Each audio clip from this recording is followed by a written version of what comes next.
Hi friends, welcome to our channel. இன்னைக்கு நம்ம birds next எப்படி பண்றது அப்படின்னு பார்க்கலாம். இத பத்தி தெரியாதவங்களுக்கு ஒரு குட்டி இன்ட்ரோ மாதிரி கொடுத்துறேன். இது வந்து ஒரு ஈவினிங் ஸ்நாக் இல்ல ஒரு டின்னர் ஒரு லஞ்ச்ல வந்து நீங்க ஸ்டார்டர் மாதிரி சாப்பிடலாம். This is pure vegetarian and இதை வந்து நம்ம மெயினா பொட்டேட்டோ, வெர்மிசெல்லி அண்ட் பனீர் வச்சு பண்ற ஒரு டிஷ். தேவையான இன்கிரீடியன்ஸ் என்னன்னு நான் உங்களுக்கு இப்போ சொல்றேன்.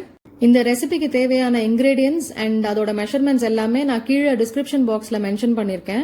உங்களுக்கு எப்போ வேணாலும் நீங்க அதை ரெஃபர் பண்ணிக்கலாம். ஃபர்ஸ்ட் நெஸ்டோட பேஸ் பண்றதுக்கு என்னென்ன தேவைன்னு நான் சொல்லிடுறேன்.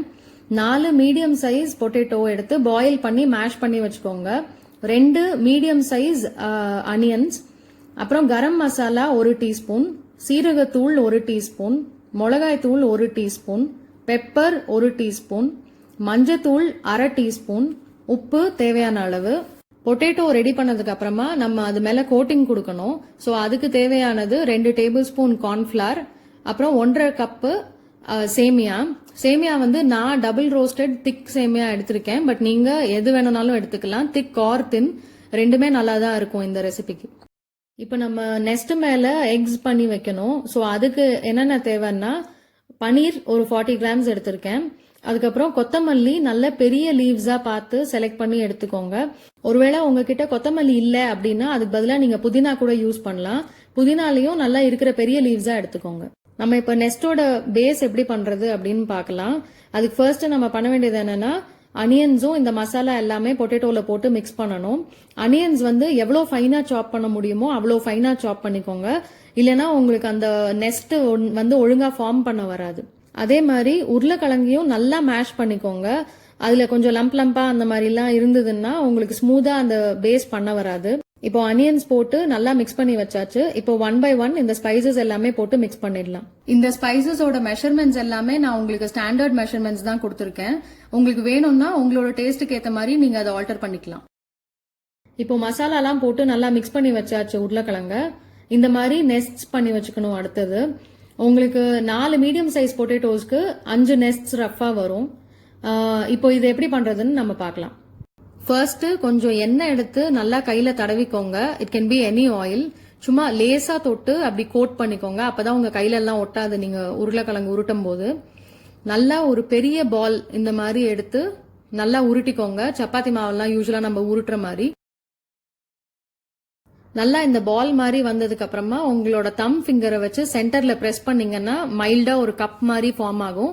அதை அப்படியே டெவலப் பண்ணுங்க. இந்த மாதிரி கிராக்ஸ்லாம் சைட்ல வரும், but it's okay, don't panic. இது பொட்டேட்டோ தாங்கிறதுனால நம்ம ஈஸியா சீல் பண்ணிடலாம். ஸோ ஃபர்ஸ்ட் அந்த கப் ஷேப்ல வரதுக்கு ஃபோக்கஸ் பண்ணுங்க. அதுக்கப்புறமா நம்ம கடைசியா இந்த கிராக்ஸ் எல்லாமே சீல் பண்ணிக்கலாம். இப்போ நான் முன்னாடி சொன்ன மாதிரி அனியன் பீசஸ் பெருசா இருந்தாலோ பொட்டேட்டோ வந்து நல்லா மேஷ் ஆகாம இருந்தாலோ உங்களுக்கு இந்த மாதிரி ஸ்மூத்தான கப்ஸ் ஃபார்ம் பண்ண வராது. இப்போ நம்மளோட பேஸ் ரெடி. ஃபைனலா இந்த மாதிரி பின்னாடி திருப்பி நல்லா பேஸை வந்து ஃபிளாட்டன் பண்ணுங்க.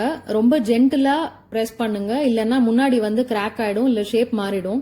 இது ஏன் நம்ம பண்றோம்னா இந்த மாதிரி நம்ம கீழே வைக்கும் போது அப்பதான் அது ஸ்ட்ரெயிட்டா நிற்கும், இல்லைன்னா அது ஏதாவது ஒரு சைடு வந்து திரும்பிடும். இப்போ நெஸ்டோட பேஸ் எல்லாமே ரெடி பண்ணி வச்சாச்சு.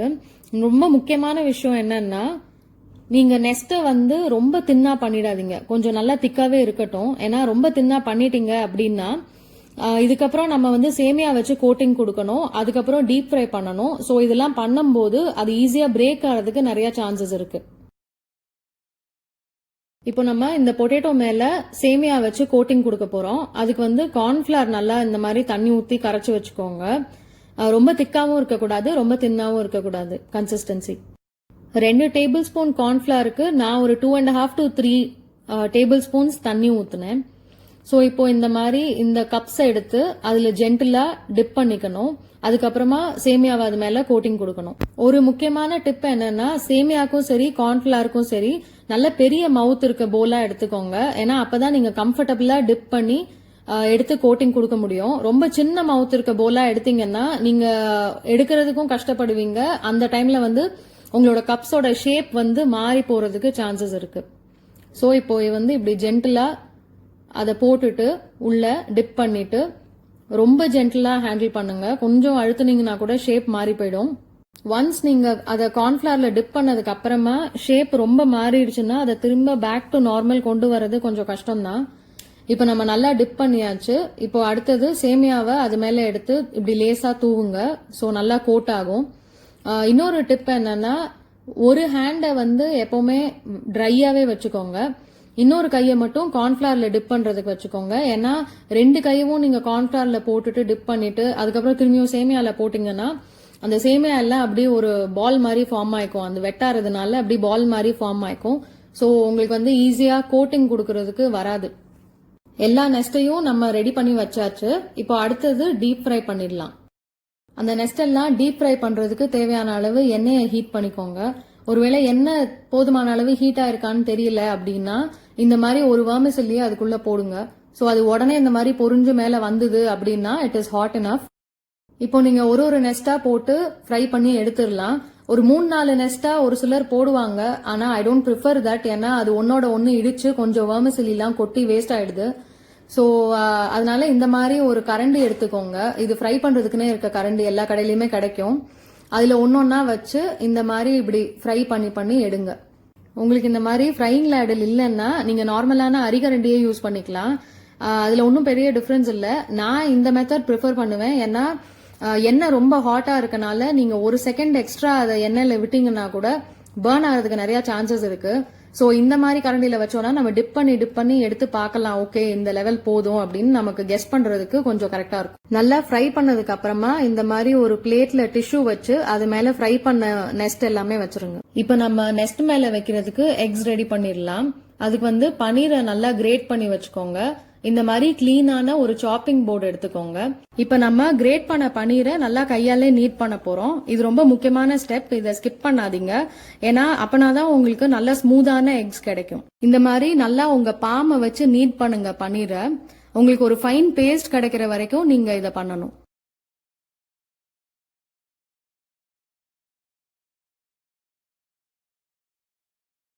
இப்போ பனீர் ரெடி ஆயாச்சு. நல்லா பாத்தீங்கன்னா உங்களுக்கு தெரியும் முன்னாடிக்கும் இப்பைக்கும் இருக்கிற டிஃபரன்ஸ். ஸோ இப்போ இதை வந்து நீங்க உருட்டி எக்ஸ் பண்ணீங்கன்னா ஃபிளாலெஸ் எக்ஸ் கிடைக்கும் உங்களுக்கு. இப்போ வந்து பெர்ஃபெக்டான குட்டி குட்டி எக்ஸ் எப்படி பண்றதுன்னு நான் உங்களுக்கு சொல்றேன். ரொம்ப கொஞ்சோண்டு பனீர் எடுத்துக்கோங்க இந்த மாதிரி. அதுக்கப்புறமா அதை இந்த மாதிரி ஒரு விரல் வச்சு நல்லா பால் மாதிரி ரவுண்டா பண்ணிக்கோங்க. அது பெர்ஃபெக்டான ரவுண்ட் ஷேப்ல வந்ததுக்கு அப்புறமா கொஞ்சம் அப்லாங்கா பண்ணிக்கோங்க. இப்போ இந்த மாதிரி கொஞ்சம் ஓவல் ஷேப்ல வர வரைக்கும் லேசா அப்படி உருட்டினீங்கன்னா உங்களோட எக்ஸ் ரெடி ஆயிடும்.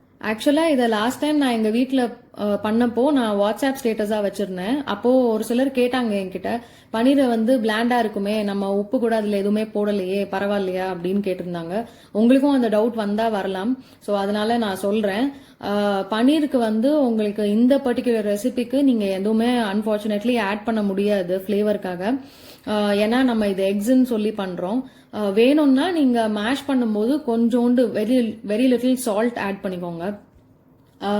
அதை தவிர நீங்க மஞ்சத்தூளோ மிளகாத்தூளோ ஏதாவது போட்டீங்கன்னா உங்களுக்கு அந்த பியோர் ஒயிட் கலர் மாறிடும். இப்போ தேவையான அளவு எக்ஸ் ரெடி பண்ணியாச்சு. இப்போ எப்படி அசெம்பிள் பண்றதுன்னு பார்க்கலாம். ஃபர்ஸ்ட் உங்களோட நெஸ்ட்ல சென்டர்ல 1 or 2 கொரியாண்டர் லீவ்ஸ் வைங்க. நல்ல பெரிய லீஃபா இருந்தா ஒன்னு கூட போதும். என்கிட்ட சின்னதா இருக்கனால நான் 2 வைக்கிறேன். நான் ஏற்கனவே சொன்ன மாதிரி உங்ககிட்ட இந்த லீஃப் இல்லைன்னா நீங்க புதினா கூட யூஸ் பண்ணிக்கலாம். ஸோ அதுக்கப்புறமா ஜென்டலா 2 இல்ல 3 எக்ஸ் அதுல அடுக்கலாம். மேக்சிமம் 3 வைங்க. அதுக்கு மேல வச்சீங்கன்னா ரொம்ப ஓவர் கிரௌடடா இருக்கும். ஃபைனலி நம்மளோட பேர்ட்ஸ் நெஸ்ட் ரெடி ஆயாச்சு. பாக்குறதுக்கே ரொம்ப சூப்பரா இருக்கு. சாப்பிட்றதுக்கும் ரொம்ப நல்லா இருக்கும். அதுக்கு நான் கேரண்டி. ஏன்னா எங்க வீட்டுல நான் இது ரொம்ப அடிக்கடி பண்ற ஒரு ஸ்நாக். அண்ட் எங்க வீட்டுல எல்லாரும் அதுக்கு பயங்கரமான ஃபேன்ஸ். முக்கியமா என்னோட பாட்டியும் எங்க ஃபேமிலியில இருக்கிற குட்டீஸும். ஸோ நீங்களும் கண்டிப்பா உங்க வீட்டுல ட்ரை பண்ணி பார்த்துட்டு எப்படி வந்ததுன்னு கமெண்ட்ஸ்ல சொல்லுங்க. உங்களுக்கு இந்த டிஷ் பிடிச்சிருந்துச்சுன்னா ப்ளீஸ் லைக் பண்ணுங்க. உங்க ஃப்ரெண்ட்ஸ் அண்ட் ஃபேமிலி கூட இந்த வீடியோவை ஷேர் பண்ணுங்க. அண்ட் மறக்காம எங்க சேனலை சப்ஸ்கிரைப் பண்ணுங்க. இன்னும் நிறைய இன்ட்ரெஸ்டிங்கான வீடியோஸ் உங்களுக்காக வெயிட்டிங்.